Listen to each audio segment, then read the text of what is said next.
All right. From coast to coast. Wait, what city you in? Oh, I'm in Dallas, Texas. Okay. Yeah, so I'm central. It's not too late right now. Especially on a Saturday. So I'll be all right. Right. Cool. Okay, recording is going.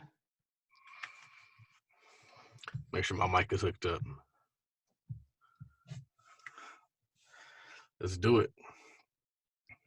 Tweet Talk, episode 32. Slit. Episode OJ, man. I was thinking Magic Johnson, but all right.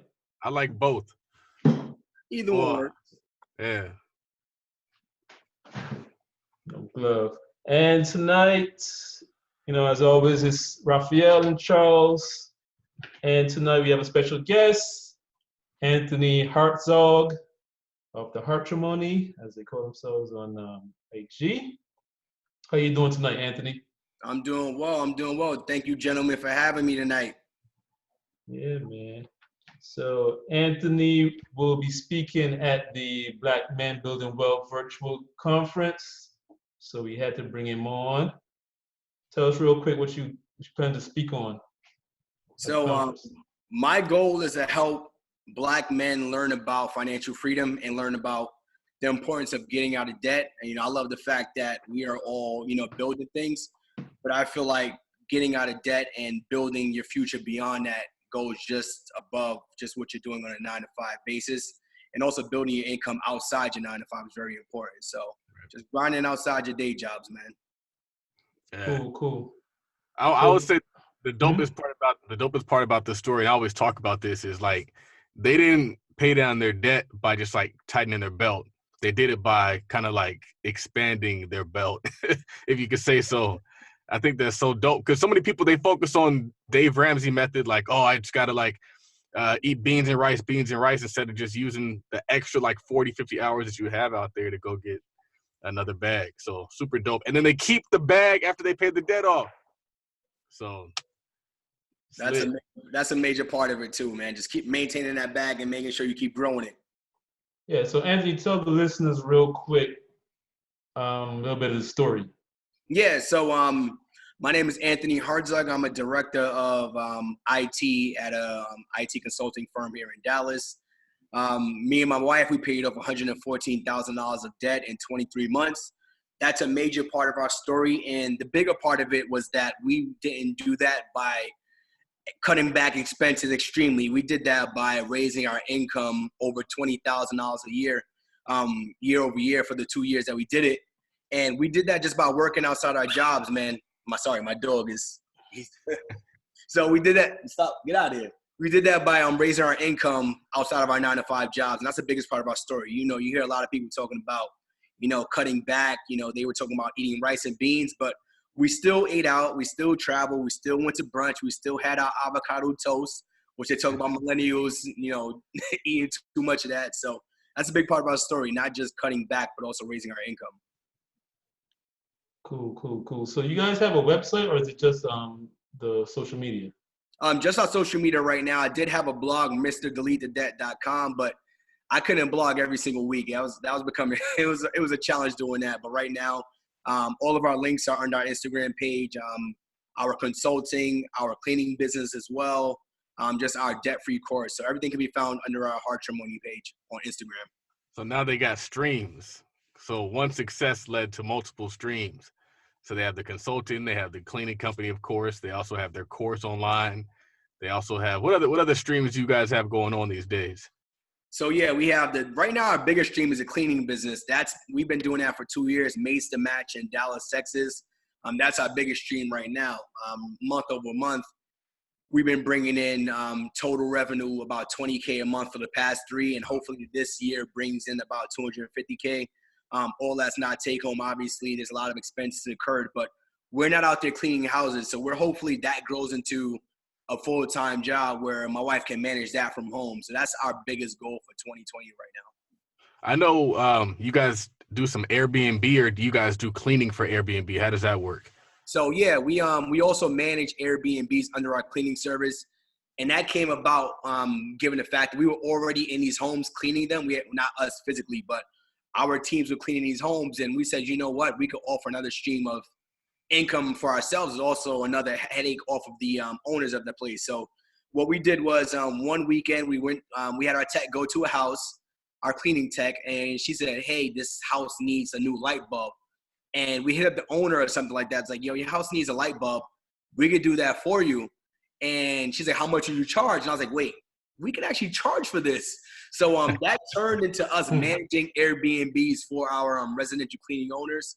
So we manage, I think, 6 Airbnbs right now on top of the cleaning. So we charge them to clean, but we also charge them a retainer fee per month to manage the property. So just like a property manager, you know, you may have months where you have to send somebody out there, but we've been managing Airbnbs for about 3-4 months now. We had to go to a property once.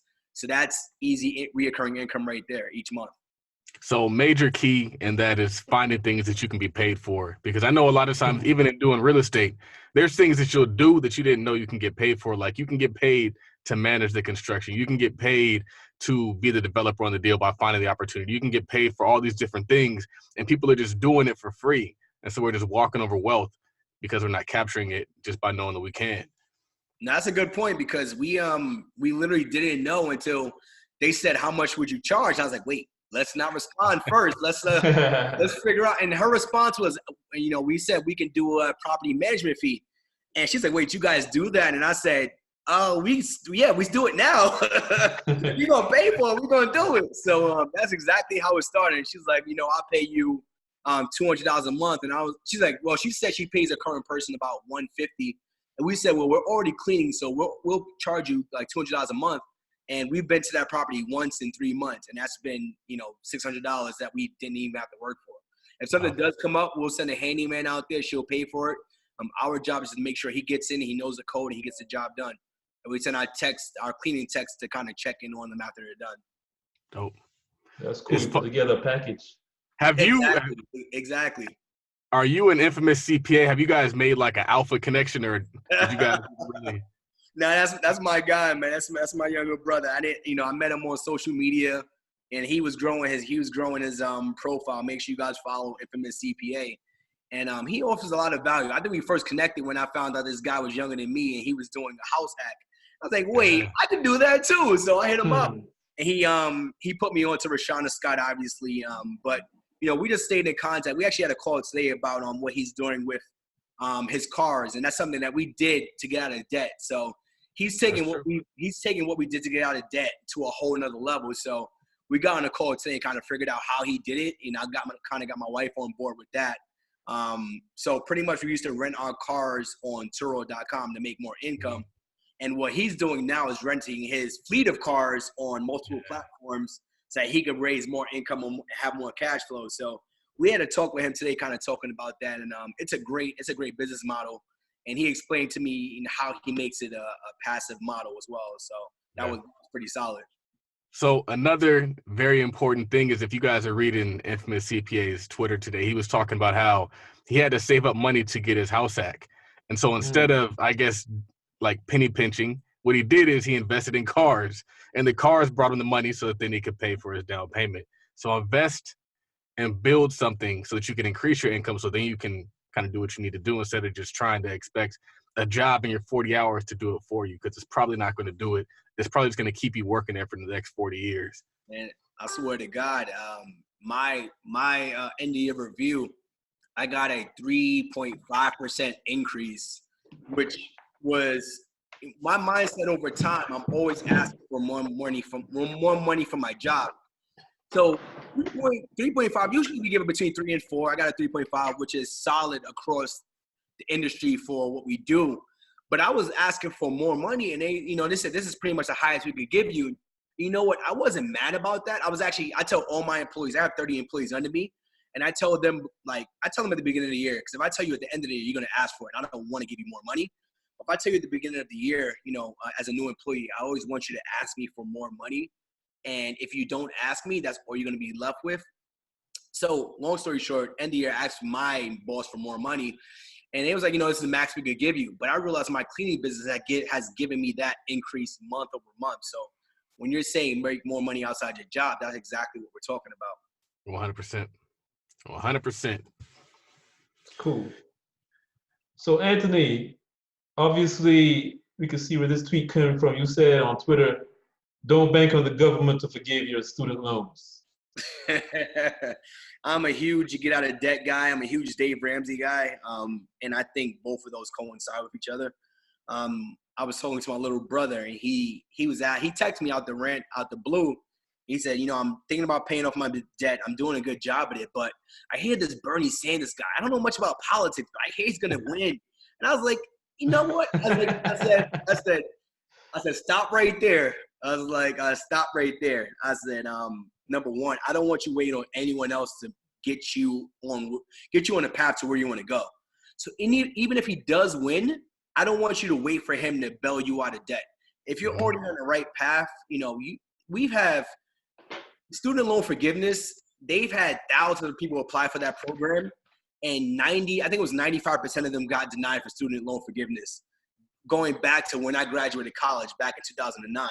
So if you're waiting on the government to bail you out, you'll be waiting all day because it ain't gonna happen.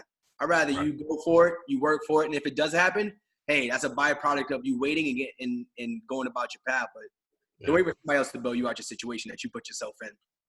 I was watching this show like a few minutes ago, and it was the I forget what they call it, family reunion show on Netflix. And there's the husband talking to the wife, and they're talking about being aggressive. And she's like, you're so aggressive. And he was like, me being aggressive is what allowed me to provide this life for you. And I realized like that's how you got to approach success in life, is aggressively. You got to go after it. You got to be relentlessly marketing and promoting your business, your stuff online. Like that's how we got to approach success. And so one of the things that I always talk about, and one of the things that we've kind of seen here that circles back to the debt forgiveness, is imagine if they sat back waiting for Bernie. They'd still be in debt today. And Bernie might not even get elected. Exactly. But they took the initiative to just knock it out. And because they did it, now they're better for it. I'd rather people approach life as though you're not going to get anything. Build yourself up. And if you get the bonus, great. If you don't, great. Now you're already winning. And so, that's one of the things that I always talk about. It's like, bro, it doesn't matter what it looks like. Any form of government assistance, you're better off doing it for yourself. You're better off going out there, learning how to put food in your community. You're better off learning how to put jobs into your community. If you build it for yourself, it's more lasting. Then you can hand it on. You can't hand on student forgiveness to your kids. But you can hand on a cleaning business to your kids. You can hand on a car rental business to your kids, and the skills that you learn and the connections that you made. Waiting is not going to – we did a lot of waiting in the past 8 years. We've done a lot of hustle for the past 4 years, and I think that we're better for the hustle.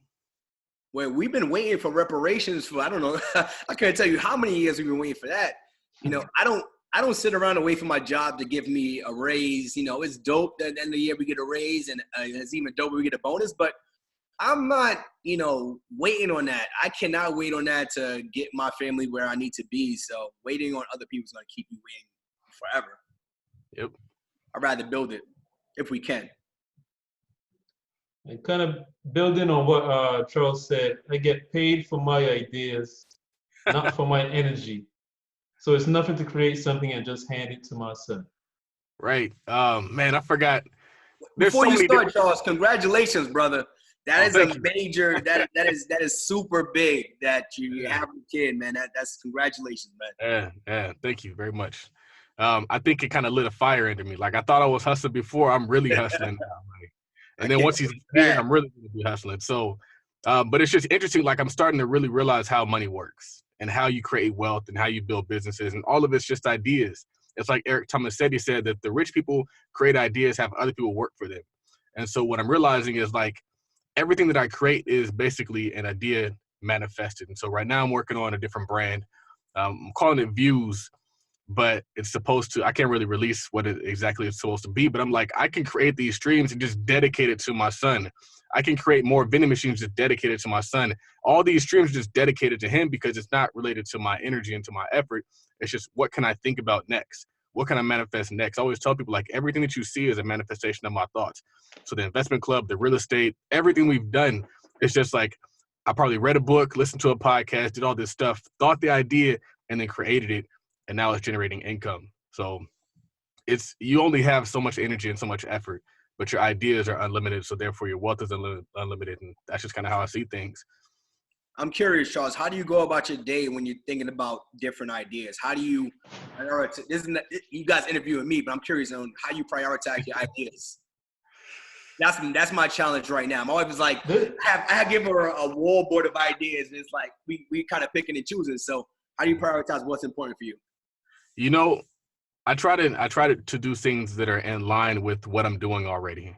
So I try to build like symbiotic streams of income. So things that are connected. So the real estate company is connected to the vending machine company, which is related, connected to the barbershop, because like I say, we're in the business of cash flow.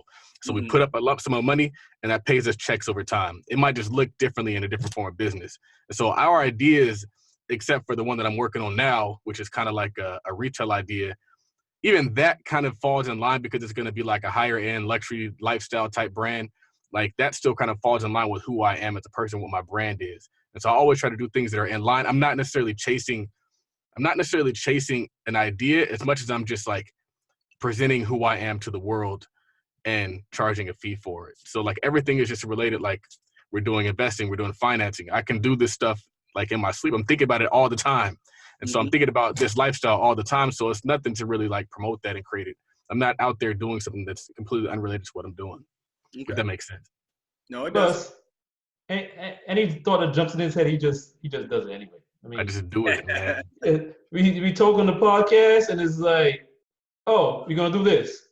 Like the whole conference that was during one of the podcast interviews. We were talking, and he's like, and we're gonna put on the Black Man Building Wealth Conference, and Tasha was on there, and she's like, oh, that's so great, and I'm sitting there thinking like, wait, what?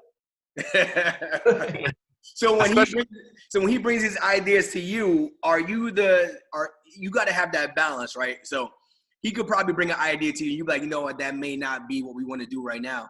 How do you guys kind of balance those conversations? I found that it's best that I don't have somebody who could tell me no.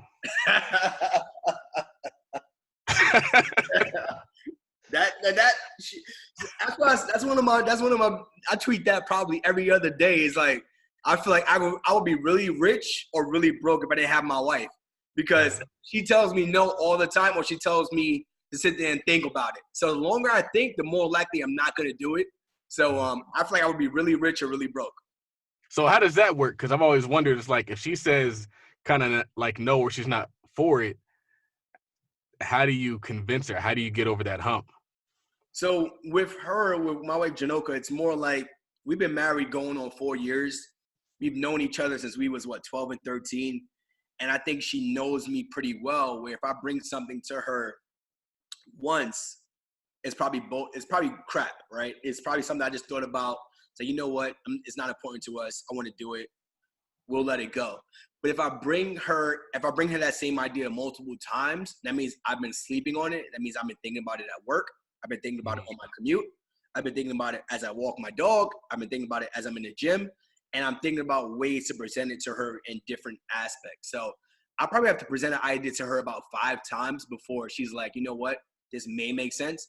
And by the 5th time I bring it to her, she's like, you know what, you've presented a game plan, and I feel like this can work for us. So she's not always shutting it down. It's more like, did you vet it out before you brought it to me? Most of the time I don't vet it out. I'm like, you know what, I want to do a vending machine business. She's like, wait, why? I'm like, because I heard it on podcasts.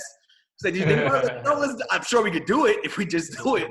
So, by the 5th time I bring it to her, I probably thought about it, 5, 6 times before. So that's fair. And let that seed kind of plan itself. I feel like Raphael, he kind of, I guess in that statement, it kind of seems like I just kind of like firing from the hip. But I do a lot. I do a lot of thinking, a lot of thinking, a lot of researching, a lot of watching. I don't really engage in nonsense. So I'm always thinking, I'm always planning. A lot of researching? Yeah. Okay. I watched a whole bunch of videos on vending machines before. That counts as research. Yeah, that is. YouTube University. All right. I'm not going to argue that, man. And the numbers made sense. Well, definitely. And that's passive right there. Pretty passive. Once you start showing people the numbers, then it's hard to decline it. when I started showing my wife the cleaning business numbers and what we could do, you know, it took us 2 years to get there. So she understands it now. A lot of things we started doing, you know, a year ago, 2 years ago, it's starting to make sense now. She's like, who's going to pay us? Who's going to pay us to kind of talk to us? I'm like, a lot of people will. We have a unique story people want to learn about. So now she's seeing it come to fruition. I think that's very important to know that like your stream is mature. So what starts off as like a small venture, a small stream, and year 2, year 3 is killing it. Like, for example, like podcast revenue, like the podcast, I did it for free in the beginning. I did a bunch of free commercials, and now the podcast revenue, like last year was doing pretty good. This year it's doing twice what it was doing last year. And so next year it should be doing even more. And that's just podcast revenue. That's not anything else. Like I forgot we even count on the podcast revenue because there's so many other things that are going. So I was like, let's start a podcast. She's like, who's going to listen? It's funny. It's a recurring theme. Who's going to listen to us talk? I'm like, go on Instagram. We got hundreds of DMs talking about, you know, we want to see this. We want to talk about that. We want you guys to do this. Like, let's start a podcast. She's like, who's going to listen to us talk? I'm like, there are people out there that will listen to us talk. So by the end of this year, the idea is already planted. We did an interview with ABC, and it was like, we want to see you guys do a podcast. And that kind of set her on fire, too. So we'll see how it goes. And it's cool that you have a female-male dynamic because you guys will appeal to more listeners, people like that, because the girls will tune in because they want to hear her story and you know how that works. And then also, like, what's super dope about the podcast is the strangers that you're going to reach because you're getting on the podcast app, which broadcasts to anybody who has the iPhone. And so, like, it's so crazy when I just see, like, some random person with my face on their iPhone. Like, I'm telling you, it goes – her mother, she watched our interview on the Time Millionaire podcast, and she started crying. I was like, why the hell are you crying? She said, because it was just so dope to listen to you guys talk to another Black man, talk about marriage and relationships and love and stuff like that. So I'm like, so now she's like, I listened to a few episodes since then. I was like, wow, I didn't realize you know how to use the app on the phone. So it goes further than I realized how far I went. Yeah. And then you'll be surprised at who listens in, man. Some big name hitters will be listening to your stuff, and you'll be like, wow, you know who I was, man. I was talking to Andre Hatchett the other day about trying to get him on, and he couldn't make it this week or whatever. He couldn't. And I was telling him, I was giving him the link for the podcast, so you can listen to it and get a feel for it. He's like, man, I listen to it every week. Right? Exactly. Like, oh, that's dope. People may not tell you, but they're watching, man. They're always watching. I like seeing how Raphael, people are seeing who he is now more often. That's super cool. Oh yeah. I've been peeping as well. So I'm telling you, people are watching. They may not say they're watching, but they're definitely watching, tuning in, taking notes, and just listening. Yeah. Yeah. So obviously the get out of debt, the no nonsense get out of debt guide, that was your idea too? Yeah, it was my idea as well. She was like, who's gonna pay you to help them? I'm telling you. I think it goes back to our upbringing. We're like, you know, you work for money, 9 to 5, you get paid. Outside of that, you don't make money. And that was my mindset as well until I went to college, and it was like, you know what? I don't have to just have one job. When I was in college, I was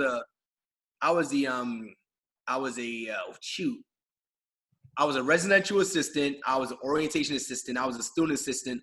I was a student association assistant. I was a dean. I did so much in college. I was making so much different streams of income so that I was able to I bought a bunch of sneakers and liquor in college, whatever. That's neither here nor there. But I had enough money to do what I wanted to do in college. And that kind of made me realize that you can make as much money as you want. So anyway, going back to what you said. So when I come to her with these ideas, she's more like, you know, who's going to pay us to do that? So when I said I'm going to make a guide to debt freedom, I said I'm going to take every single thing we did, package it up, because we're getting a lot of questions. We took the first year we were really silent about what we were doing. The second year we were like, we paid off $70,000 of debt, and we'll be done by the end of this year. I want to talk about this more. She didn't want to talk about our numbers. She didn't want to talk about our income. She didn't want to talk about our side hustles. And it was like, let's talk about it. People are going to feel more inclined to relate to you the more you talk about it. So I just went off. I was like, I'm going to do it. And she got upset. I started talking about her income, how much you made, how much you made walking dogs, how much you made watching dogs.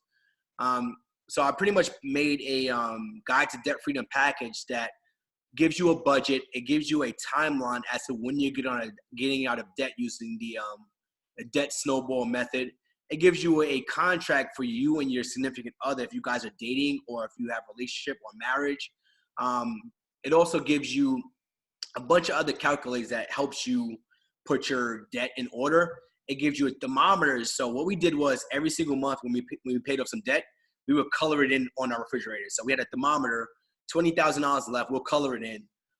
So it gives you a bunch of resources and tools to make sure you're guided as you go through this process. Okay, and what kind of tools is it? Is it just PDFs or is there audio involved, video? Yeah, so it gives you audio. So I have it starts with a PDF. It also gives you a PowerPoint presentation. It gives you audio, and it gives you visual representations of your debt journey, as well as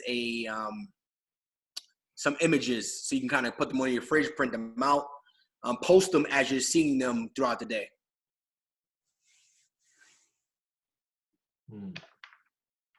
So I'll combine these two tweets together. You said, wake up earlier to work on yourself and wake up and start every day better than yesterday. So I move closer to work. My job was 20 minutes away, and then we moved about 40 minutes away. So my commute was becoming 30 minutes, about an hour each way.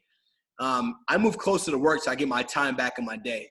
I'm paying the same amount of rent. I didn't increase my lifestyle. I was paying, a couple $100 for rent. Now I'm paying the same amount of money, but I'm closer to work. So now I have a 4-minute commute each way. My commute went from an hour each way to a less than 10 minutes each way. So I get about 10 hours each week in my commute. So I'm not, I was leaving for work 6 o'clock in the morning. I'm waking up 6 o'clock in the morning. My wife was like, why are you still waking up early? It's because I want to make sure I'm still utilizing that time in the morning. So I want to, my goal every day is to make sure I utilize as much of my energy as much as possible before I get to work. Because I'm drained. I manage 30 people every single day. So by the time I walk into the office at 7, they're asking me questions. It's like babysitting, hope nobody's listening to this, but they know what it is. I'm managing 30 people every single day. I'm tired by the time I leave that office. So I'm going to make sure I utilize my creative energy every single day before I walk in that office. So that's by me waking up earlier. How do you feel that staying physically fit helps you in business and in life? Do you think there's a correlation there? I think so. I think my ability to stay on, I think it's more of a scheduling. It creates a very regimented schedule in my day. So I know I'm going to wake up at 5:30. I'm probably going to work out. So by 6 o'clock, I'm home on working out in my gym complex here. So I already worked out for the day. And I think people that are more in that regiment, it allows them to get more fit because they're allowed to either wake up early and work on themselves. May that be physical, mental. Sometimes I wake up and pray, which goes a long way. Sometimes I wake up and just read. Sometimes I wake up and listen to a podcast. Sometimes I wake up and just sit in silence. Sometimes I wake up and just compose my tweets for the day.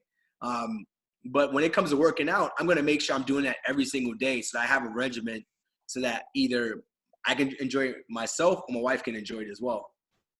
I'm doing my podcast, babe. I'm doing my podcast with Charles. Oh, yeah. Ralph. Okay, love you. I'm leaving now. All right, enjoy it. Bye. My wife is at her, we could probably, I don't know if we can copy that out, but she's at her Equinox holiday party. They didn't invite me this year because I left the job a year and a half ago and they upset about that. So anyway, she said, he can't come this year because he left over a year ago. That's crazy. But anyway, that's kind of how we made sure we stayed on track with our gym regimens as well. Do you still have an Equinox membership since you family benefits? Okay. Oh yeah, she still works there as a manager. Since we live further away, so we still use that at least a couple times a week. I posted something a long time ago, and you're like, you need to lift some weights. Oh, you were running the treadmill. Yeah, why weights over treadmill and why not treadmill? So I want you to have an overall better fitness experience. I hated treadmill. I've run multiple, half marathons, 13.1 miles. I've done that at least 3 times. I've done, some PRs, which are really good. I've done some bad ones with my wife. And she's done a few as well. But I want you to just have an overall well-rounded just gym experience as well. I don't want you to kind of focus on the treadmill because it gets boring for me. Right, it does, yeah. What do you got for him, Raphael? Well, the next one I was going to say, he kind of touched on it already. He said, woke up earlier this morning to work on the business. Give yourself your best energy before anyone else takes it. So, Charles, how do you see this? Like, how do you make sure that you give your best energy to what you're doing outside? Charles, I'm curious. You don't sleep, number one. I wake up really early, and I'm 2 hours ahead of you. So I'm curious, number one, this is not my podcast. I'm curious, what are your working hours? Like when you go to your job, what are your working hours? And then what time do you wake up? And then, Raphael, your question. I'm sorry. I kind of jumped in. No. But this, I think I need to learn this while I'm here. No, I would say in the office, I'm usually there like 8 to 7. So Okay. I do like an 11-hour day. I'm usually up at 5 to the train by 6. Train leaves at 6:20. Okay. And so from 6:20, I'm usually able to kind of get some stuff done because I'm on a train. I'm not sitting in traffic. That's what I'm. And then on the way back in, I'm usually working because I'm on the train too. So I get to the train around like 7:30, get home around like 9, and then I work until like 11, and I go to sleep. But like during the week, I don't do a lot of TV watching. I don't do a lot of any of that stuff. It's just strictly like just hitting goal after goal after goal. So that's what I'm doing. Okay, that's what I was curious about. Like, where do you find the time to give your best energy? No, you think you give your best energy to Todd Capital? I could give more if I didn't have a 9 to 5 or whatever. What's the percentage? What's the percentage you give to Todd Capital right now? Well, so now I'm able to give weekends to Todd Capital, but I'm kind of studying for the bar right now, so it's a little bit not as much as I would like to. You're taking it in February? February, yeah. So in like a month. But the goal is to do it full time. But we got to do some things to get there full time. We got to buy some more doors, buy some more assets. So. That's dope. But what time of day do you get your best work done? Is it early morning or is it late afternoon? I do it all throughout the day. So this might not be how you're supposed to do it, but I'm doing multiple things. You can do it.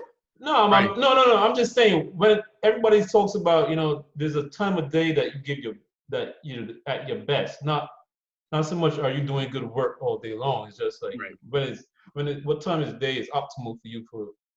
Honestly, I think that this is true for most people, but it's unfortunate that a lot of times our jobs take our best hours. Like your best hours are when you wake up until about 5 or 6, and after that you kind of fade. And so it's like I don't want to just only do my business like in the evening time or on the weekends. Like that's kind of lame. So I work a lot of projects into that day. I'm using lunchtime. I might write a blog while I'm still sitting on my desk, just kind of pound it out 30 minutes. Like, okay, get that done. I might upload a podcast, listen to the podcast while I'm working, take show notes while I'm working, and then upload that podcast with the show notes. I create promos while I'm working. I do a lot of stuff while I'm working, but I still kill it while I'm working. No, that's solid because you don't realize how much time that you have during the business day at work. I agree with you 110%. I guess be sitting there listening to a podcast. When I was blogging, I would be blogging first thing in the morning while I'm at work. You're not working. Come on, dog. Get out of here. Working the entire day that you're there. Like your employees probably paying you for maybe 4 or 5 hours of solid work. Outside of that is just bull work. You're doing meetings. You're probably doing paperwork. You're probably managing people. So I realize that there's a lot of time in my day, like during lunch, you're like, why don't you work? Why don't you sit here at the lunch table? I manage people all day. So when I'm sitting there at the lunch table, I'm wasting an hour talking to them about things I talked to them about an hour ago. So there's so much time in the business day that we could be utilizing a lot more for our personal goals. Yep. So Charles, I got 2 tweets connected here. You said y'all out here afraid to make money because you don't want to pay taxes. Oh, I cannot oh, relate. oh. And then you And what was said, I want to hear from both of you too. And then you said, I would rather have made too much money, got to pay taxes problems, than played it too small with it all year for a refund that I spent in a month That is problems. fire. uh, Fire right there. I don't know. A lot of this has to do with I remember that one time that Chris made a post and he was talking about how Chris didn't make a post. I see people taking jabs at Chris a lot, and I guess that's like Jay-Z said, it's the penalty of leadership. I guess I'm what people want to be in. So like I see people in there like, oh, I see you making all that econ money, but are you paying your taxes? And it was just funny because the same people will say that we can't make money because systematic racism and oppression and all these different things. But then you see people out there getting it, and now you got to move the goalpost a little bit. And so I just thought it was funny that first and foremost, it kind of challenged Chris and it challenged me and it challenged a lot of people. It's like, hey, you got to take a holistic approach to your finances. Like, yeah, you're making a lot of money, but you got to make sure you pay your taxes too. But those are good problems to have, because if you saw Chris's recent breakdown, he made like 30 grand, allocated 5 grand to his taxes, and the other stuff like went to where he needed to go. And there's a lot of people out there who want a $5,000 refund instead of a $5,000 tax bill. Chris has a $5,000 tax bill, but he's also putting up 25 grand a month. I want those problems. I want too much money problems. I don't want not enough money problems. There's a lot of people out there, they're like, oh man, if I got to hire a lawyer. Like I remember when I first started Tide Capital, somebody was like, oh man, you got to be careful because you don't want to get sued. And I was like, bro, like if I'm getting sued, that means I'm worth being sued. People don't sue people without money. People don't sue people without assets or success. And so I would rather go for it than play small out of fear what happens when you go big. Like when you go big, you just got to hire the right people to take care of it. And so like that's the way we should be thinking, is expand, expand, expand, grow, grow, grow. My church and in my law firm, I probably shouldn't reveal this, but in my law firm, I saw, if I don't use names, I can do that. In my law firm, I saw that my church is being sued. And I was like, dang, that's crazy. Like they're being sued. It's a personal injury claim. So they're being sued for like a slip and fall, some nonsense. But they didn't even acknowledge it. They're not like, oh man, we're getting sued. They got insurance for that. And so our church is out here just doing church stuff. If you are a boss, you put stuff in place to protect yourself while you still continue to be a boss.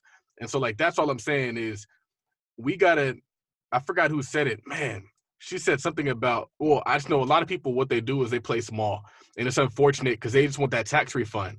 And so they won't work all year because they want a tax refund. And I was like, if you would have hustled, you could get a tax refund every month. Like that's what we do. We get a tax refund all the time. So like, it's like, I could go on a trip. I can do this. I can do that. But you can't do that the whole year. You struggle just so you can get some free money at the end of the year. Like, I just think it's lame, man. I think we got to aim bigger, have bigger problems. Dog, I'm going to agree with you 100%. So when you said, I saw that tweet, and we had a $6,000 tax bill the first year of our cleaning business.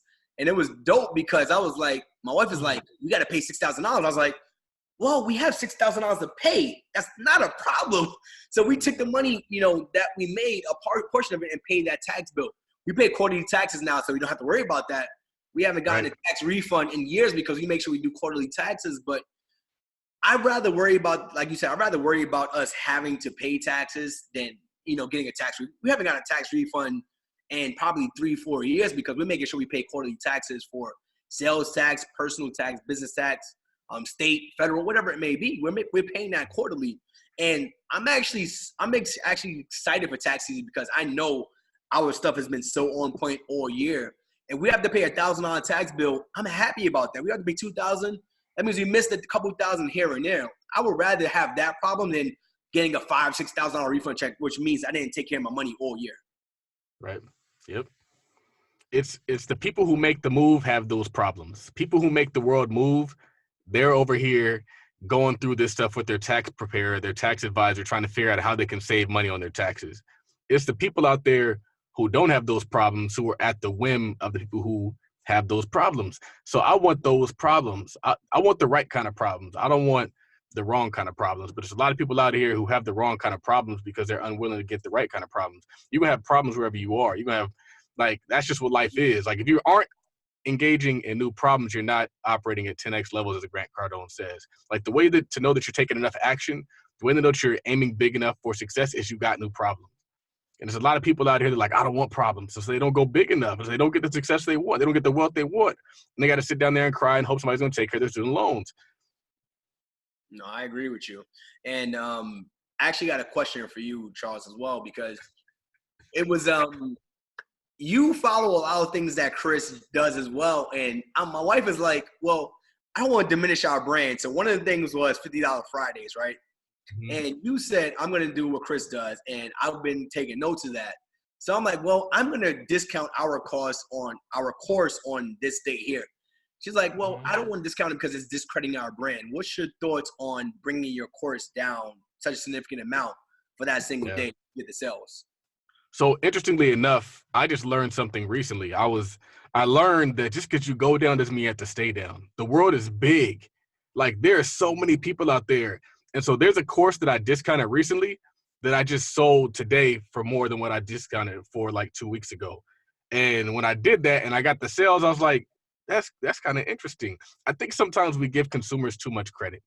And I don't mean to be rude, but like it's a lot of people out there spending a lot of people out there going into debt. And we over here as business owners thinking that people are just the most astute consumer. And a lot of times they're not. And it's unfortunate. And as long as we're adding value to the community, that's great. But I think that a lot of times we give them too much. We give them the benefit of the doubt. And so one thing that I realized is I just follow Chris even if I don't understand what he's doing because it's working. And so $50 Fridays is one thing I did. But the other thing that I did that people probably didn't notice, I bundled up a bunch of stuff. Yep. And I discounted it. Yep. And so I'm just like, if he's doing it and it's working, I'm going to just follow him. And I mean, I guess that's kind of how I've done a lot of things in life. And I would say that it doesn't necessarily dilute it as much as it expands your brand. It gets you more reach. There's so many people out there that you're not touching, and you got to get to those people. You got to continue to hit them. Like I'm not marketing to you guys. I'm not marketing to my social media follower. I'm marketing to maybe who they know, the person they're going to tag in that post, the person they're going to forward it over to. So that's why I have to relentlessly post it over and over and over again and tweet it over and over and over again, knowing that it doesn't really dilute the brand. At least I don't think it does. It doesn't. And I mean, also you make it up in volume. So that's one of the things I learned in $50 Friday. Like you could sell one course, you could sell a $500 course to one person, or you can sell a $50 course to 40 people. I'd rather sell it to 40 people, and I've done it. I've sold it to 40 people. I'm sure you've done it as well. And so it's like, instead of just, and then also you're helping more people too. So then you get more consults. Then you get more repeat buyers. So people who have bought $50 Fridays have bought all the $50 Fridays. Yeah. They're like, yeah, I bought them every single, I'm just waiting. Right. What's the next one? So that's kind of my answer to that question. No, that makes sense. Funny thing, again, I go back to my wife because I said, I'm going to do a 20 for 20 on like Friday or Tuesday. I saw it and I was like, you know what, I'm going to see how it works. And we got the Good Morning America and the local Dallas news press. I said, I'm going to do a 20 for 20. We did 15 the first day. And I was like, that's the most amount of courses I ever sold. But it's also the most amount of promotion I've ever done for the course. And then I did it again with less promotion, same price. And we sold out. And she was like, well, if we could do this every single day, I don't have to work. I was like, well, you told me not to do it. And it would dilute the brand. It would dilute the brand. My thing was, if you can promote, I was like, we have a very unique story. We're minorities who paid off debt, and we're doing very good things in the community, and also just helping people out. It's like, let's get our story out there more. And if us selling our course instead of doing $30, we do $20, and it gets more people involved and engaged. I had 4 people hit me up today. It was like, hey, just watch your course. It was amazing. I'm going to start implementing these things now. I'm like, that's dope. I would rather do that versus getting one person that bought it for $30 and we don't hear about them at all. So, no, I agree with you 100%. One of the things that's also interesting when you discount your course like $50, and I've seen Chris, one of the things he's doing that I'm about to do is he even knocked it down to 45. And I think psychologically that kind of makes people want to buy it as opposed to that hard 50. But what's interesting is you're going to get people's kind of like spare money. People will make a $50 purchase, $45 purchase, like just kind of like casually, but they're going to have to plan for that $500 purchase. I want people buying with me spontaneously. Like, oh man, I got to get it now. And I guess that kind of allows you to make more money as well, because it's like the Walmart. Walmart makes more money than Nordstrom. Yeah. Toyota makes more money than Lexus, or maybe not, but Toyota makes more money than a lot of people. But like, there is value in being that guy. So, it makes sense to me. I've been doing it. I've been watching. I've been doing it. So everything I do, she's like, you know what? It makes sense now. I'm like, I'm 99% I'm shooting out here. Just let me shoot. It's working. So if you guys are listening and you don't have a wife, man, you'll either be really rich or really broke. So yeah, I feel like my situation, and it's so funny. I was telling my wife this today. I was like, I just accepted that that's your role in my life, is to like tell me no and to not want to go with it, and it's my responsibility to do it anyway.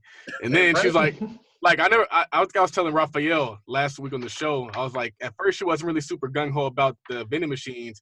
And then she saw this big stack of cash, and she was like, all right. Makes sense. So that break. Exactly. Money to the ear. So, Anthony, you said people will explain every reason why someone can or can't do something. Mind your business, drink water, and exfoliate.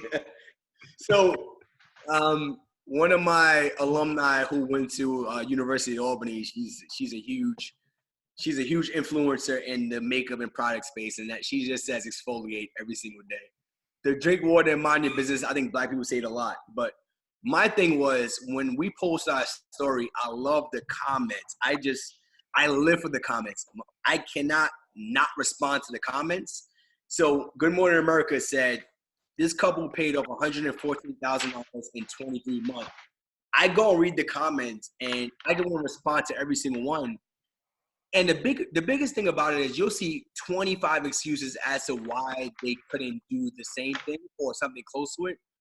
And my thing is, everyone has their different races. When we have our consultation calls, I don't tell anyone to pay off your debt in 23 months. I say pay it off, as quickly as you can. Get intense about it. If it takes you 4 or 5 years, don't rush it. Don't make this a boring journey. Get it done when you get it done. So when we post our stories, we had a friend who paid off $200,000 or something in less than 4 years. She's a lawyer. She has a very high income. She lives with her roommate. And I watched the comments under that story. And this guy posted the fact that, she makes a very high income. She's a lawyer. Her budget, she makes a bunch of income from her side hustle. She does this, she does that. And I'm like, he's just posting a bunch of reasons why she did it. It doesn't mean you can't do it just because she did it, but you're discrediting her journey because you're posting reasons as to why she did it. So my goal when I'm talking about us getting out of debt, my goal is not to have everyone do it the same amount of time we did it. But I just want people to understand that it can be done. That's my goal at the end of the day. A Black person can get out of debt and build their wealth, by other means. That's all. But we got to drink water and exfoliate as well. That's important. So today I posted this picture, maybe it was yesterday, about the kid who, I think he's like 12 years old. He has like 7 vending machines or something like that. I saw that. And there was a dude on the top, and he said, "Oh, it must be nice. All Black people don't have parents who can buy them vending machines." And Right. and he was like, and also people don't have parents to work 9 to 5. They might not be able to work and afford to take care of the vending machines. Oh. And I was like, so basically you're saying this guy has 12-year-old privilege. Like, it's not white.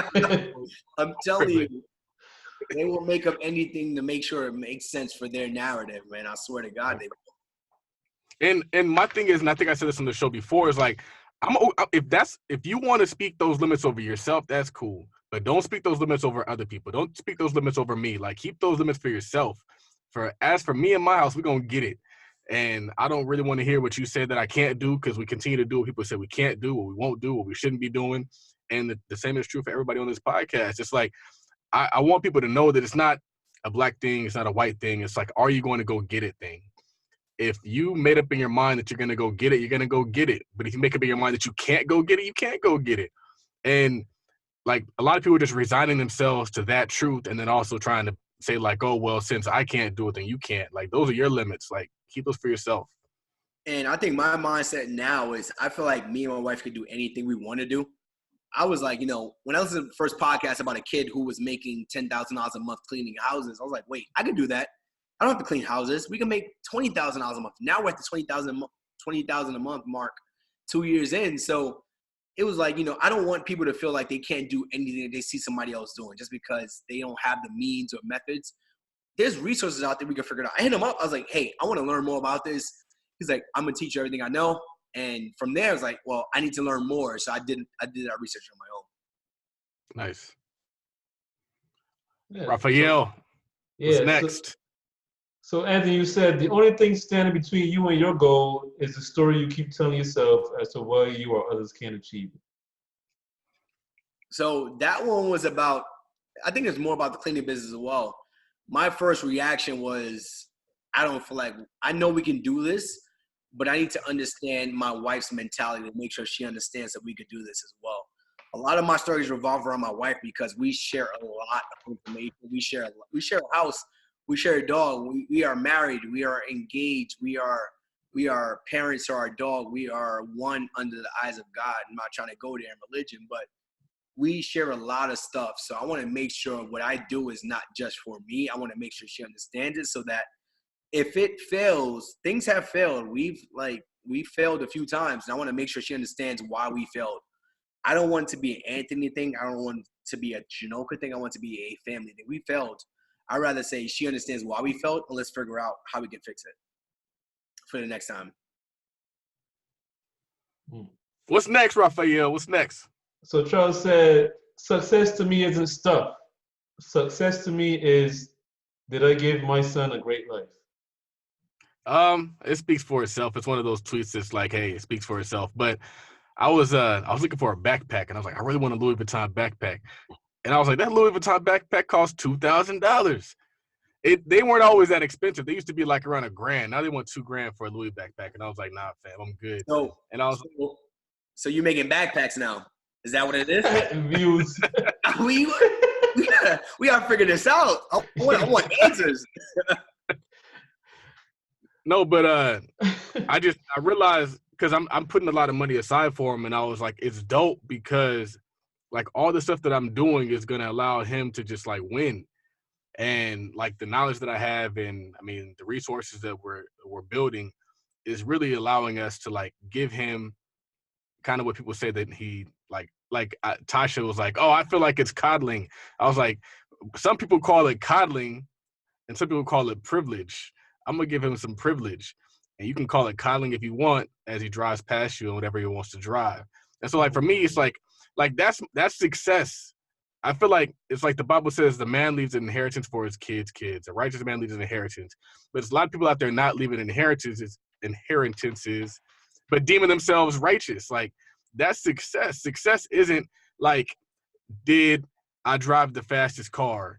Did I have the freshest shoes? Like, no, did you leave an inheritance for your kids? Did you create their life easier? And if you live for that, you're going to grow as a person. You're going to have more wealth as a person because it's just a byproduct of building wealth for other people. Like you're going to build wealth for yourself.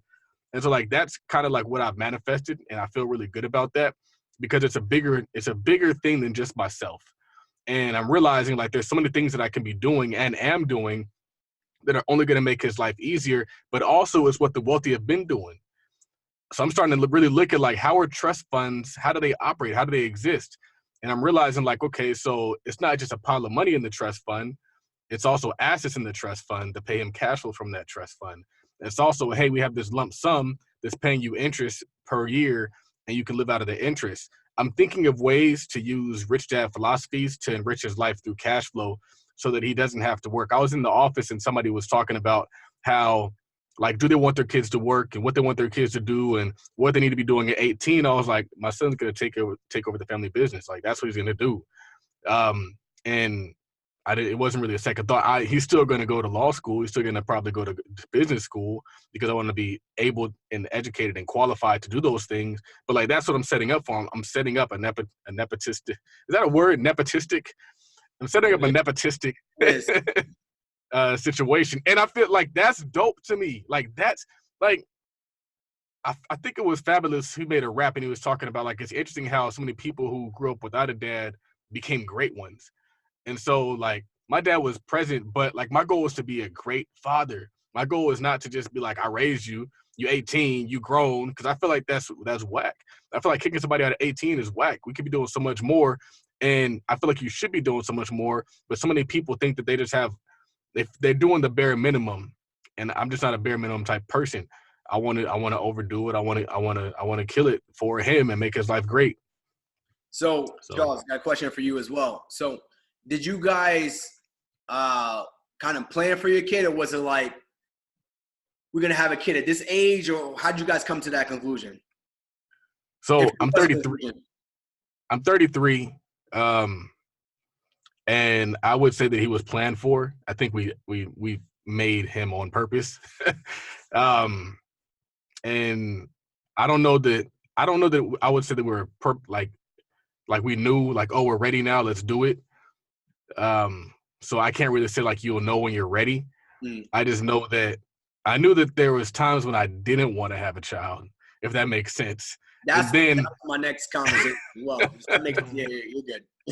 Yeah, so it's like I knew when I wasn't qualified, when I wasn't ready, and when we weren't ready. And then I know when I was like, okay, well, we're not ready. So I think we can do this now. Okay.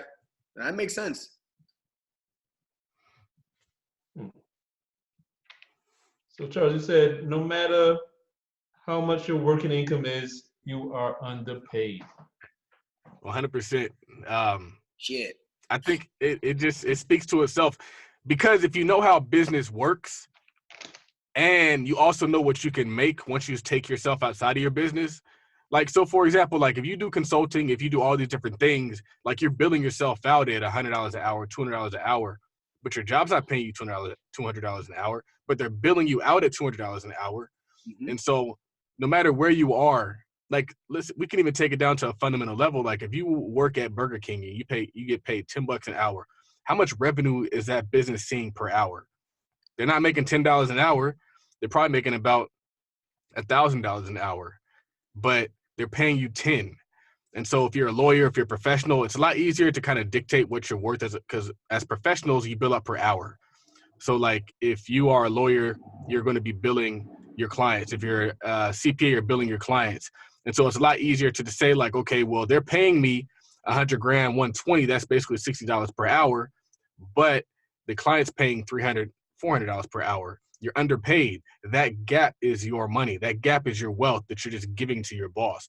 And so your responsibility is to take that directly to market and get paid what you're worth and create your own raise and create your own bonus and create all these different things for you. And that's what I challenge everybody to do. The reason why I realized this is I read the book Rich 20-something, and he talks about like freelancing and taking the same skills you have on your job and using it as your business. So, for example, if you're in IT, now you have the ability to go and do IT for maybe smaller companies that are looking to get started up and they don't have the budget to do IT, but they're willing to pay your consulting company to do IT for them. Or if you're a lawyer and you work at a firm, you can also start your own firm on the side. A lot of lawyers do it. Or if you're an engineer, or if you're all these different things, like you have to start a side hustle, but you don't have to reinvent the wheel. You can literally use the same skills your job pays you for and take them to market. And I always tell people, like, if you don't think that you have skills that are marketable, you wouldn't have a job. You have a job because you have skills that they're willing to pay you for. You got to go out there and you got to double and triple your income by taking it directly to market. Like we said last week, nobody goes into business to make 40, 50 grand. They go into business to make 300, 400, 500 grand. And you can get there. These people aren't any better than you. They just happen to have taken their talents to South Beach. And I'm gonna touch on that as well, because my first side hustle was me working in IT for people who didn't have skills to work a computer. So that was my first IT job outside of my job. And then also when we should probably say this, but we had end of year reviews, right? So I have a good 10 people under me in New York as well. And they make, Blue, get out of here. So anyway, they're getting underpaid what they should be making. And most of them was like, hey, I should be making as much as this person on your New York team in New York. So I was like, well, we never paid anyone 20%, 25% increase. And it was like, well, we should be making as much as them. So I went to my boss. He's like, well, we can't pay them that. I was like, well, we should pay them that because they're doing the same job and they should be getting paid that. So he went to HR and they came back with a 25, 30% increase, as close to the 40% increase for some of these employees. Babe, Wow. wife just walked in. Hello, you gotta stop it.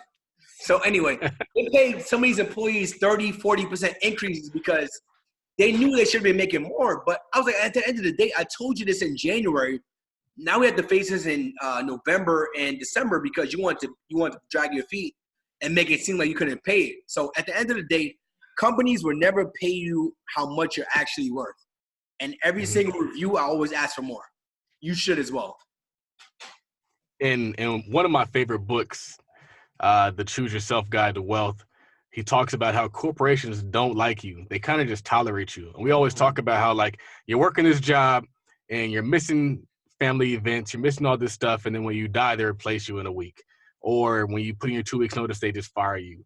And so we fire people at 2 weeks. Right. And that's crazy. And so that's why you got to choose yourself. It's not even, it's like, I don't hate them. They got a business to run. They can't make a profit if they pay you what you're worth. And so they have to underpay you. So you got to pay yourself what you're worth. And you got to be unashamed about doing it, man. I feel like sometimes people feel ashamed for having sources of income outside of their job. But what you don't realize is you'll probably be a better employee if you aren't depending on them for your sustenance. Like if you, like the days that I feel like I'm so much better at my job is when I don't have to depend on that income. I'm working there because I want to be there, not because I can't survive without them. Like that's some slavery stuff. They really want people to feel like you cannot exist without them. They think it works. Maybe it does for them and their mindset, but like for me, I find that I'm so much better at what I do when I've already made my nut for the day. When I wake up and I've already made a sale and I'm like, all right, we already paid for today. So now I'm just working for free at this point, but I just happen to be getting paid. I'll give you an example of that as well. One of my best employees, she had a side job. And my boss asked me, why does she have to work at Vitamin Shop or something for $9 an hour? Because I said, because she knows that she's limited by how much money she can make here. Like we need to let her work and enjoy her life outside of work because she knows she can make so much more outside of the job that we're paying her for. And he was like, I don't understand it. And they will never understand why we do this, no matter what race, no matter what culture. At the end of the day, you have to do what's best for your family. And I understand that. And I wish I understood that 2 years ago when we had her, because she was amazing. But I understand that now, why she did that. Yeah. If I could pay them the world, I would, but I can't. So I tell them that all the time. Right. And something similar to this, Anthony, you said when you get out of debt, you aren't just helping yourself. Everyone around you gets put in a better position. If you are rich, your friends and family will be in better positions. Yeah, so when we got out of debt, the first thing we did was I said I wanted to give my church $1,000 a month. And we've been doing that for a consistent year, now a year and a month. Every single month we donate $1,000 to church, I tithe. And then now we can also donate to our friends. We've had friends who had situations where we decided we were going to pay for that situation for them.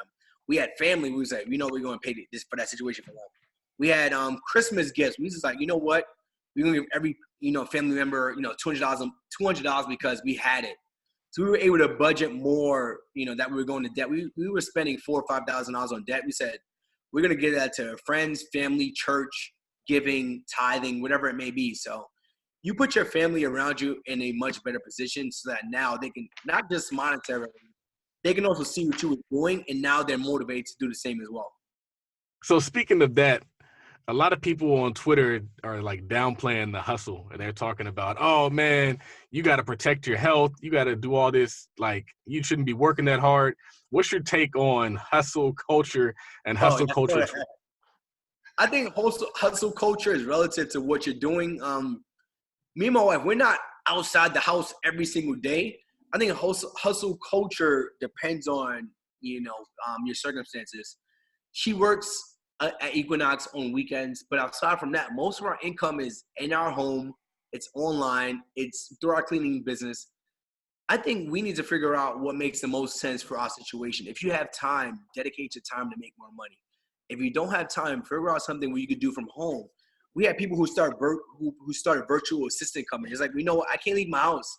So I'm going to become a virtual assistant. So they work for other companies who are virtual assistants. Where I said, I want them to work for us, but they can't do that right now. Anyway, but you can find ways to make money outside just leaving your house. And I think that's the biggest part of it. Hustle culture doesn't mean just picking up another 5 to 10 jobs. You have kids, you have family. I totally get it. My wife understands it. There's ways to make money outside that. We just got to figure it out for different people. Raphael, what's your take on hustle culture?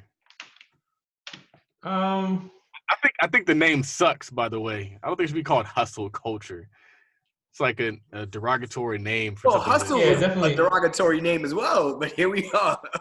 Yeah, but people that put those two words together definitely mean in a derogatory way. Mm-hmm. People that don't want to give up their weekends, they don't want to give up clubbing and partying.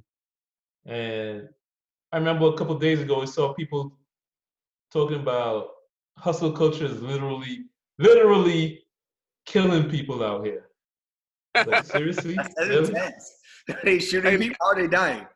There's nobody in the ghetto is dying because they hustle too hard. That's intense, man. Like, come on, man. Like, if you know you got yourself in $114,000 worth of debt, you better hustle, man. You ain't getting out of it. You're not gonna like Dave Ramsey said, you're not gonna wander out of debt.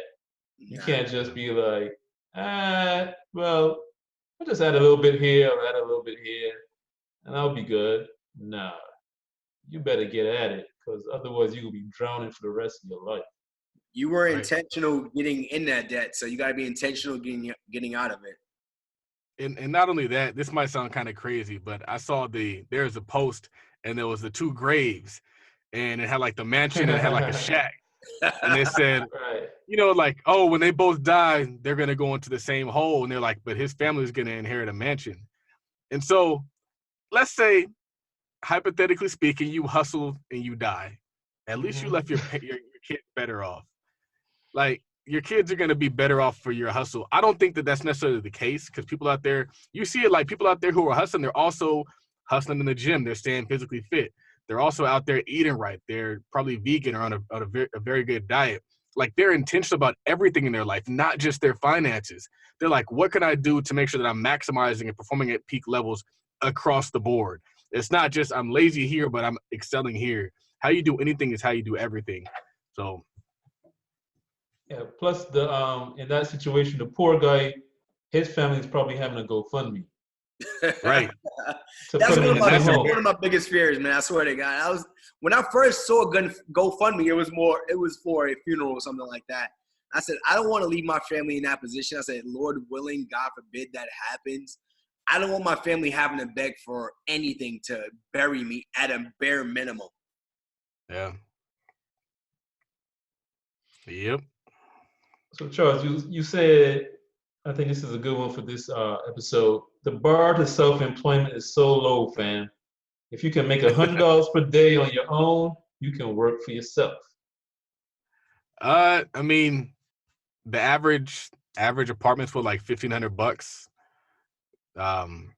So if you can make $3,000, you can at least put a roof over your head. And if you can put a roof over your head, you can basically work for yourself.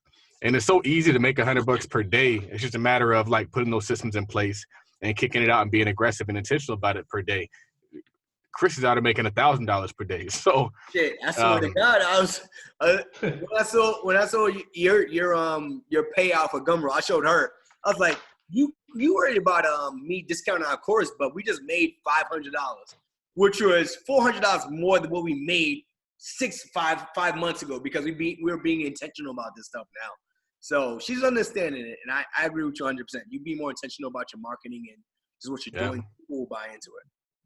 And it creates consistency. The reason why I like $50 Fridays is I know I'm getting sales on Friday. I might not get sales Monday through Thursday, but I know I'm getting sales on Friday. And that sale is going to bump it up to whatever number I need it to be for that week.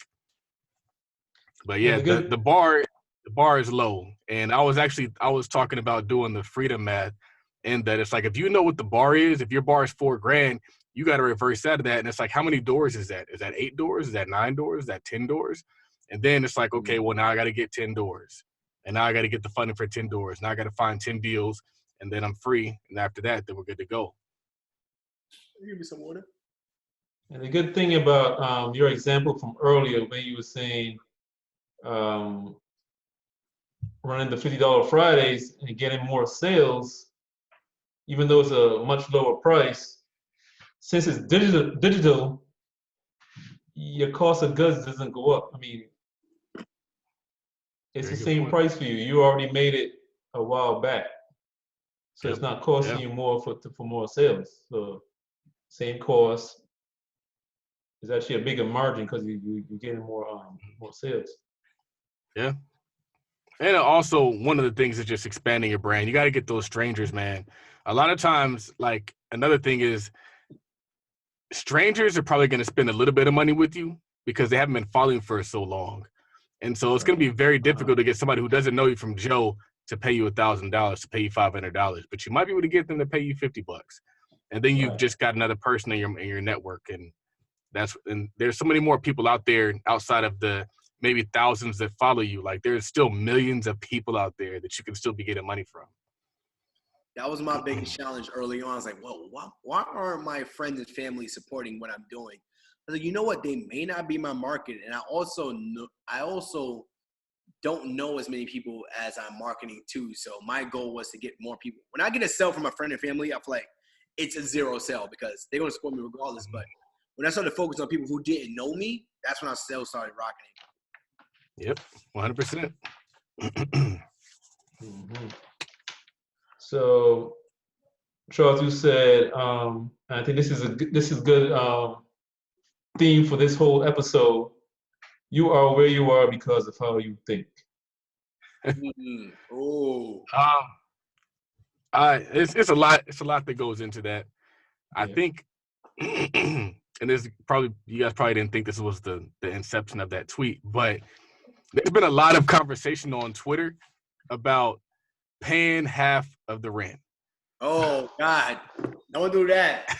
Don't go there. We had a conversation about this too, as well. We should have talked about this earlier. Yeah, I remember. Yeah, I ain't gonna leave that alone. I'll let him Anthony did. Yeah, I saw you commented on that. Me too. Nah, another episode. I'll leave it. Right. Kind of late in the episode for this one. This one's a big one. This one's a big one. There's a lot to be said about that one. Yeah. So, but I mean, that's kind of what it was. I mean, that plus like the people who keep making excuses about why they can't get it. It's like, well, that's probably why you don't have it. Like, you're finding all the reasons. You're finding what makes whatever the excuse is for why you don't have what you want. And so I'm realizing it's your mindset, it's your thought process. There's those of us who are going to hit a wall where a contractor walks off, and we still got to find a way. I still got to get the house done. But if I was somebody who had to have everything perfect, I wouldn't have anything. I work with an attorney who literally is from Detroit, but owns no real estate in Detroit. And so I was talking to him, and I was like, because my goal is to start doing some deals home in LA. And he was saying like, oh yeah, I think LA isn't really a flip market. I think it's more of like a rental market. And he was like, but in Detroit's more like a rental market. And he was like, because I mean, but he was kind of listing all the reasons why he wouldn't rent in Detroit, because he was like, oh, people might not pay on time. It might be hard to get tenants. The rents are expensive. And I was like, I'm willing to fight through all that stuff. And that's why we own what we own. You see that stuff as a reason to not do it, and that's why you lived in the city and don't own anything. I'm willing to sit there, and maybe the rent might not come on the first. It might not come on the third. Maybe I might have to deal with somebody who isn't the most intellectually sharp. But that's a part of being an owner. Like, people who own businesses, they got employees who might not be as sharp or as bright as him, but that's a part of being the owner. And so that's just one thing I realized is, like, he's limited just because of how he thinks, how he approaches obstacles. And I just am not. Boss. So, last tweet before we wrap it up, and this goes for everybody. Charles tweeted, I would recommend following people who are doing it successfully, not your single, broke, and opinionated friends. Oh man, he always finds these tweets. You could have just said, I follow people who are doing it the way you following people who do it the way you want to do it or something. Why you had to go there? Because it's Twitter, man. I know. Yeah. It's Because like a knee-jerk. I want to pick it for tweet talk if it was. No, but I'm noticing like that's the common theme. Like I put out the tweet before that was like if you look at the people who are doing it well, the couples who are doing it well, it's not on some like, oh, that's your responsibility. Oh, I don't do that. Oh, like they're all out there like, how can we make it happen? How can we get this done? And that's why they're accomplishing their goals. There's a lot of power in marriage. There's a lot of power in that unity. And there's a lot of power in approaching things as two people going after it. But I see so many people who they don't really have that mentality for some reason. They're more so in it like, what can you do for me? And I always tell people like my marriage improved when I stopped looking at what can I get out of it and started looking at what can I give to it? How much can I invest into it? Like my goal is to over-index in the marriage, not to just like, oh, well, I'm giving 50. You got 50 on this? Like, no, like I'm gonna give 120. If you give 10, cool. If not, I'm gonna still give 120 and we're gonna make it work. And what I'm finding is like people would rather go to all these, because you see like, the thing about a viral tweet is you don't know who's tweeting it, and you don't know who's retweeting it, you don't know who's liking it. And so you have all these girls who look like borderline strippers out here giving us life advice and relationship advice. Like, I think that's a problem. I don't want to follow their advice. I'm over here looking at how did Sandy and how did Pocky do it? How did Kendra and how did they do it? Like, those people that I'm watching. I'm not watching, like, celebrity housewives give me advice on life. And that's just how I am. Like, follow the success. And it's not just as it pertains to relationships. It's as it pertains to anything. I'm always following success. If I see, like, for example, I use Gumroad for e-com sales, but you can't use Gumroad for consultations. And so I think I saw Anthony put up this thing, and it was about booking consultations. And I was like, I think they're able to charge and book through this platform, because I use a platform where they can book me, but they can't pay me. And so I went to their link, I clicked through it, I was like, okay, this is what I need. And so then I'm gonna copy that. I'm gonna just follow that path, and I'm gonna implement it into my business. So now I can charge for consultations because I've lost money because I haven't been able to offer consultations. And I'm just following success. If Anthony's like, hey, this is how we manage our finances. Hey, this is how we do this. And he's successful at that. I'm following success. I don't care who's successful. I'm following it because the goal is success. The goal is not to be liked. The goal is not to do what's cool, what's hot, what's popular, what's in a rap song. The goal is success. So that's me. No, I agree with you. I think same thing for us as well. We follow this. I follow the steps that I see people doing who are already successful at it. When it comes to that, when it came to like that tweet itself, I was like, I'm gonna follow Todd Billy because I know it makes sense for what we're trying to do. He's already doing what I want to do. I don't know if I get to Chris right now, but I know if I follow Todd, who's going to where Chris is gonna be, I'm gonna get there. He's like, well, I'm gonna do a 20 for 20 because Chris is doing it. I'm like, well, I'm gonna do 20 for 20 because you're doing it. And to me, that makes sense. Hello?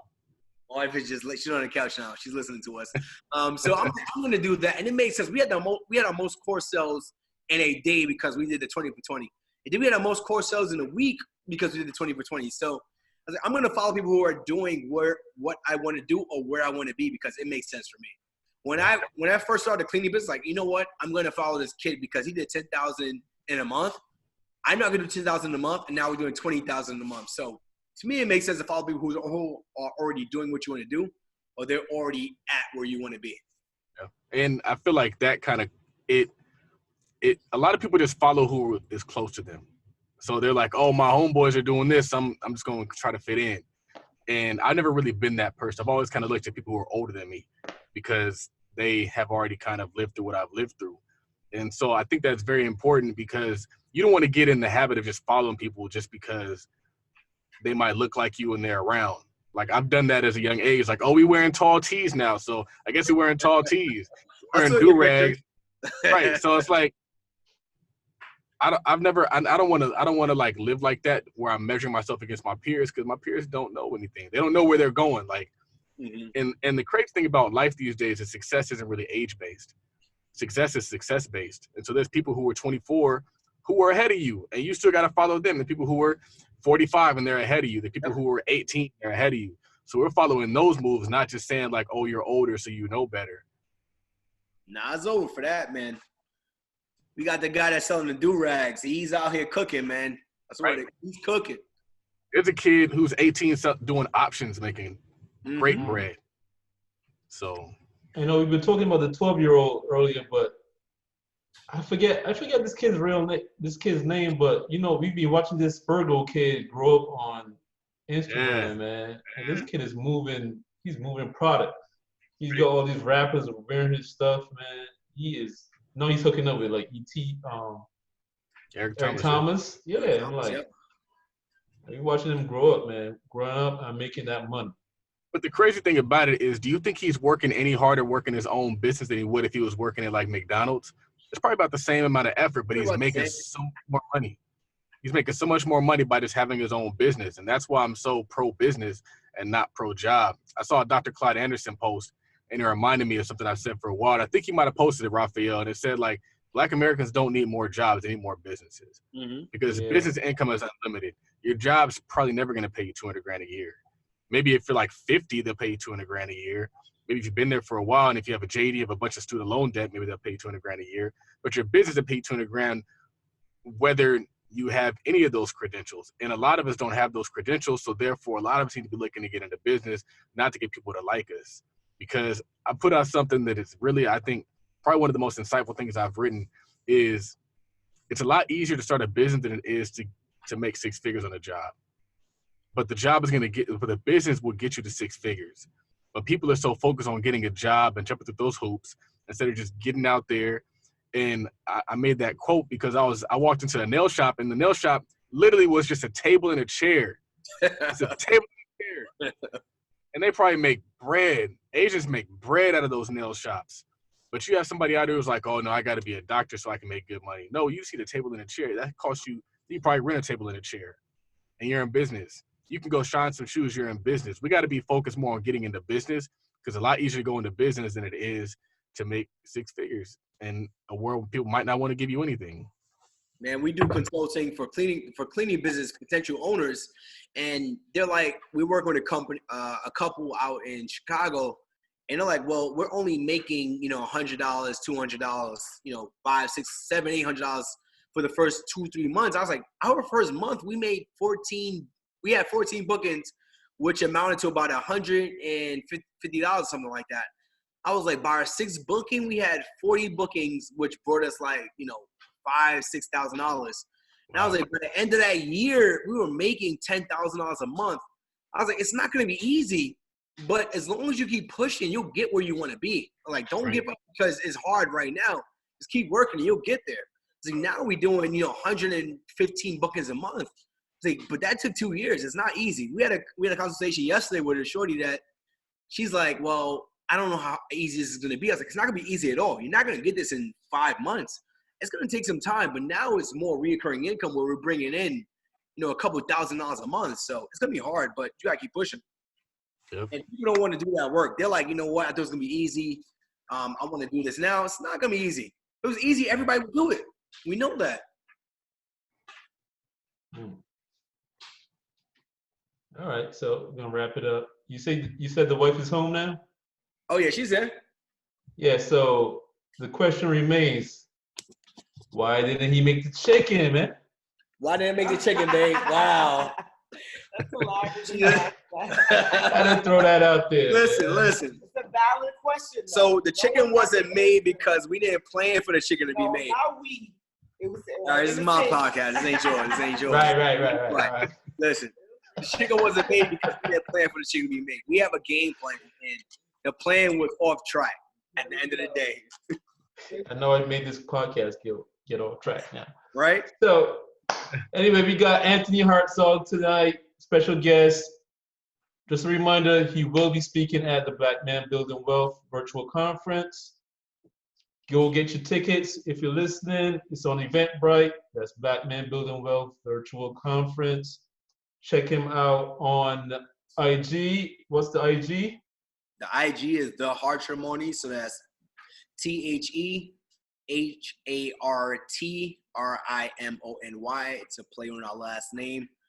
Matrimony plus Hartzog equals The Hartrimony. You can find everything about us there. And he also changed his Twitter name. Oh yeah. So an influencer was like, "You're talking about so much more now outside of your fraternity." It's like, just give that up. So I was like, it made sense right before the ABC joint. And what's the Twitter handle? Twitter is Anthony Hartzog on Twitter. Anthony Hartzog. Yep. Yeah, Anthony _Hartzog.